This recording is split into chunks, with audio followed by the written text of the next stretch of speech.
Welcome to film Jalsa. This is Shraddha. So ఇప్పుడే zebra ఫిల్మ్ని అయితే watch చేసేసి వచ్చేసాను. అండ్ ముందుగా స్టోరీ గురించి, పర్ఫార్మెన్స్ గురించి మాట్లాడుకోవడం కన్నా ముందు మనం టైటిల్ గురించి మాట్లాడుకుందాం. సో టైటిల్ వచ్చేసి జీబ్రా. ఇక జీబ్రా అని టైటిల్ ఎందుకు పెట్టారు అంటే స్టోరీలో బ్లాక్ మనీ, వైట్ మనీ గురించి స్క్రిప్ట్ మొత్తం అయితే అలా నడిచింది స్టోరీ మొత్తం. సో దాన్ని బేస్ చేసుకొని బ్లాక్ మనీ, వైట్ మనీ కదా, సో బ్లాక్ అండ్ వైట్ అన్నట్టుగా జీబ్రా అని చెప్పేసి టైటిల్ అయితే పెట్టుకోవడం జరిగింది.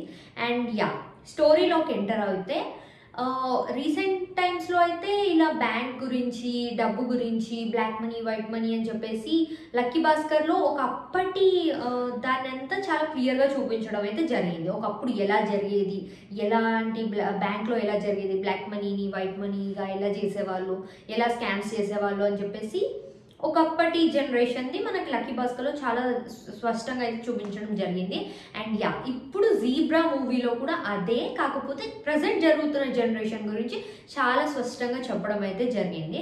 ముందుగా హీరో సత్యదేవ్ గారి దగ్గరకు వచ్చేస్తే, సో హీరోకి బ్యాంక్లో ఉన్న లూప్ హోల్స్ అనేవి వాటి గురించి చాలా బాగా ఐడియా ఉంటుంది. సో అతను ఏం చేస్తారంటే బ్యాంక్లో ఇలా డబ్బులు, బ్లాక్ మనీ, వైట్ మనీతో స్కామ్స్ చేయడము ఇవన్నీ చేస్తూ ఉంటారు. సో ఆ తర్వాత హీరోయిన్ వచ్చిన తర్వాత ఇంకా హీరోయిన్తో లవ్ ట్రాక్ అదంతా నడుస్తున్నప్పుడు ఇంకా వాళ్ళిద్దరి కోసం, వాళ్ళిద్దరు అదే హీరో హీరోయిన్ గురించి అన్నట్టు అనుకొని మేమిద్దరం బాగుండాలి అన్న ఒపీనియన్తో ఇంకా ఆ స్కామ్స్ అవన్నీ ఆపేస్తారు.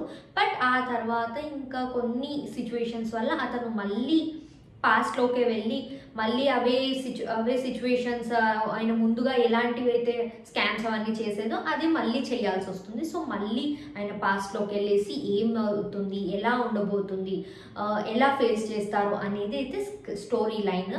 సో ఈ లైన్ని తీసుకొని డైరెక్టర్ ఈశ్వర్ చాలా బాగా డైరెక్ట్ చేయడం జరిగింది. ఫస్ట్ హాఫ్ కాస్త అక్కడక్కడ బోరింగ్గా ఉంటుంది, బట్ సెకండ్ హాఫ్తో మాత్రం he nailed it. So performance దగ్గరకు వచ్చేస్తే ప్రతి ఒక్కరు they gave their best. Dhananjay గారు కానీ, సత్యదేవ్ గారు కానివ్వండి, సునీల్ గారు, సత్యరాజ్ గారు, సత్య, ప్రియా భవానీ శంకర్ గారు, ప్రతి ఒక్కరి క్యారెక్టరైజేషన్ అయితే చాలా బాగుంది. అండ్ వాళ్ళ స్క్రీన్ ప్లే బాగుంది, వాళ్ళందరి యొక్క పర్ఫార్మెన్స్ కూడా చాలా బాగుంది. ఒకరి పర్ఫార్మెన్స్ ఇలా ఉంది అని చెప్పేసి మాట పెట్టే విధంగా లేకుండా చాలా బాగా పర్ఫామ్ చేశారు. సెకండ్ హాఫ్లో అయితే క్లైమాక్స్లో ఒక ట్విస్ట్ ఉంటుంది. ఆ ట్విస్ట్తో ఒక సినిమాని మొత్తం ఇలా మార్చేశారు అనే విధంగా అయితే ఉంది. సో సినిమాలో హైలైట్ ఏంటి అంటే సెకండ్ హాఫ్లో వచ్చేటువంటి ట్విస్ట్. ఇక ఆ ట్విస్ట్తో సినిమా మొత్తంని అలా మార్చేశారు. And whole caste and crew అందరి పర్ఫార్మెన్స్ అయితే చాలా బాగుంది. అందరూ కూడా దే గేవ్ దర్ బెస్ట్. కాస్త ఫస్ట్ హాఫ్ని కూడా ఇంకాస్త మంచిగా డెవలప్ చేసుంటే ఇక ఈ సినిమా బ్లాక్ బస్టర్ అనేవాళ్ళము.